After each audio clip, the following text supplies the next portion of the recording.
Selon les services de renseignement béninois, le chef des putschistes qui a tenté de renverser le président Patrice Talon le 7 décembre a d'abord pris la fuite via le Togo, avant de quitter Lomé pour un autre pays de la région où ils estiment l'avoir localisé.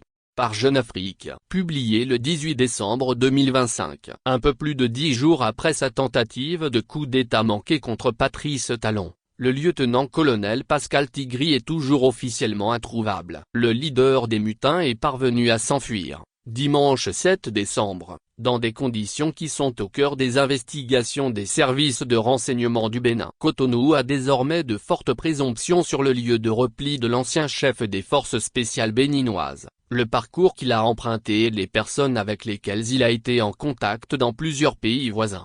Pour les services béninois, c'est une quasi-certitude. Pascal Tigri a d'abord fui au Togo dès le 7 décembre. 3 jours plus tard, le mercredi 10 décembre, la direction des services de liaison et de documentation, des SLD, services de renseignement du Bénin, dirigé par le capitaine de corvette Orphéoun Canrin, a adressé une demande formelle à ses homologues de l'Agence nationale des renseignements, ANR, togolaise, que Jeune Afrique a pu consulter, sous la forme d'une sollicitation d'un appui en vue de la remise de militaires en cavale.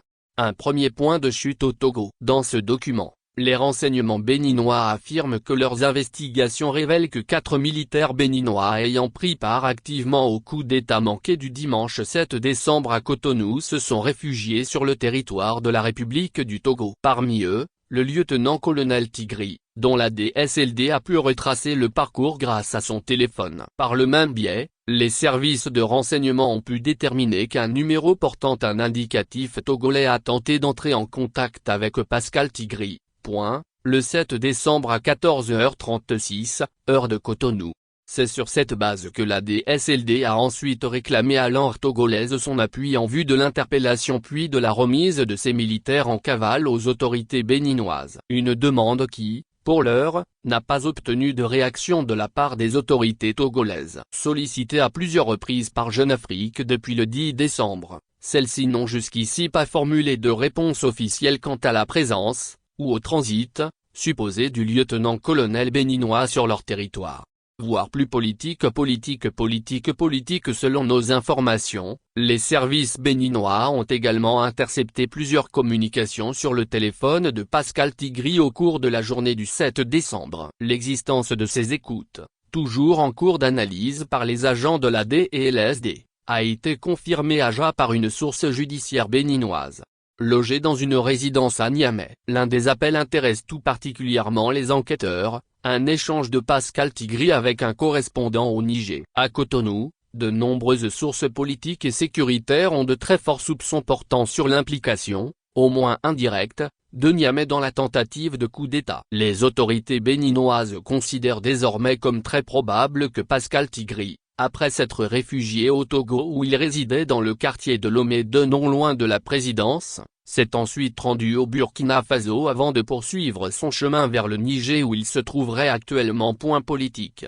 L'une des hypothèses jugées les plus crédibles à Cotonou, confirmée également à Jeune Afrique par plusieurs sources nigériennes, est que Pascal Tigri aurait pris place à bord d'un avion privé, le vendredi 12 décembre, reliant Lomé à Ouagadougou. Le Beechcraft Sandé appartenant à la société Lisa Transport International, LTI, Aviation, compagnie aérienne filiale des BOMAF, société dirigée par l'homme d'affaires burkinabé Mahamadou Boukoungou, n'avait pas indiqué de destination finale au moment de son départ de Lomé. Il a atterri finalement à Ouagadougou en fin de journée, le 12 décembre. Voire plus politique, Pascal Tigri aurait ensuite été transféré à Niamey, toujours par avion, dans la soirée du 12 décembre. Il résiderait actuellement dans l'une des villas ministérielles de la capitale nigérienne, située à proximité de la présidence nigérienne et de la Direction générale de la documentation et de la sécurité extérieure, DGS. Les services de renseignement nigériens. Ces villas abritent plusieurs des membres les plus importants du gouvernement nigérien,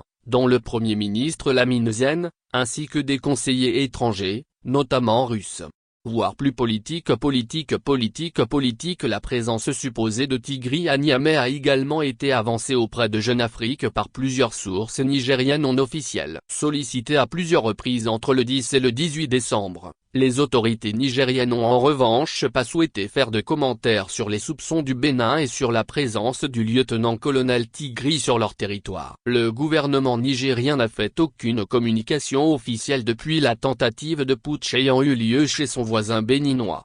Les autorités béninoises soupçonnent que plusieurs autres mutins en fuite, qui se trouvaient également à Lomé, ont quitté le Togo le mardi 16 décembre dernier, toujours à bord d'un avion de la compagnie LTI. Les autorités béninoises ont été alertées par le fait que cet avion, parti de Lomé, avait coupé son transpondeur au moment où il est entré dans l'espace aérien béninois. Il ressort, toujours selon une source gouvernementale béninoise, que les vérifications menées auprès de l'Agence nationale de l'aviation civile ont révélé que ce vol avait utilisé une fausse autorisation de l'ANAC.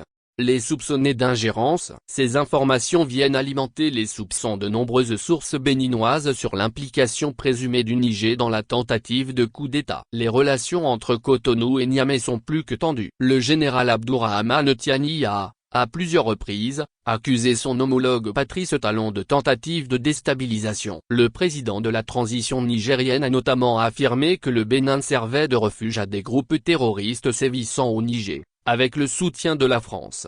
Par ailleurs, les messages vidéo postés dès les premières heures de la tentative de putsch par Komi Seba, conseiller spécial du président Tiani, pourraient, selon plusieurs de nos sources, être le signe que l'activiste avait été informé en amont. La justice béninoise a émis un mandat d'arrêt international à l'encontre de l'activiste souverainiste, et de Sabi Sira Korogon, président du Mouvement populaire de libération, MPL, pour des faits d'apologie du terrorisme et d'incitation à la révolte.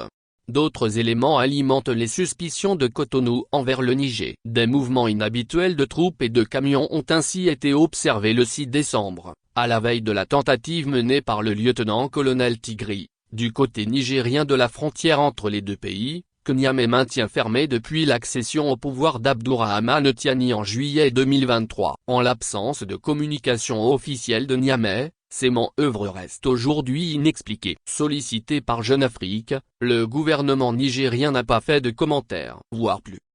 Politique. Politique. Politique. Politique. Plusieurs sources sécuritaires et politiques béninoises considèrent enfin que l'écosystème de guerre informationnelle mis en place par le chef de l'État burkinabé Ibrahim Traoré, dont le visage le plus emblématique est l'activiste Ibrahima Maïga, a été mis au service des mutins, multipliant fake news et appels à la révolte pendant toute la journée du 7 décembre au cours de laquelle le destin du pays a failli basculer. Politique. Voire plus. Politique. Politique. Politique. Politique. Un enregistrement audio en possession des services béninois tendrait même à démontrer, selon une source proche de Patrice Talon ayant eu accès, que Ouagadougou aurait joué le rôle de tour de contrôle au plus haut niveau de la tentative de putsch, en coordination avec Niamey. Lors d'un entretien accordé le mardi 16 décembre à Ja, un ministre béninois a confirmé ses forts soupçons envers les juntes de l'Alliance des États du Sahel, et, s'en remettant cependant aux conclusions à venir des enquêtes en cours. Nous sommes face à une situation d'agression. Il y a des règles, en droit international. S'il est prouvé que Pascal Tigri s'est trouvé à tel ou tel endroit, ce serait évidemment extrêmement grave, expliquait gravement ce ministre. Avant d'ajouter, nous sommes un peuple combatif, nous ne nous laisserons pas faire.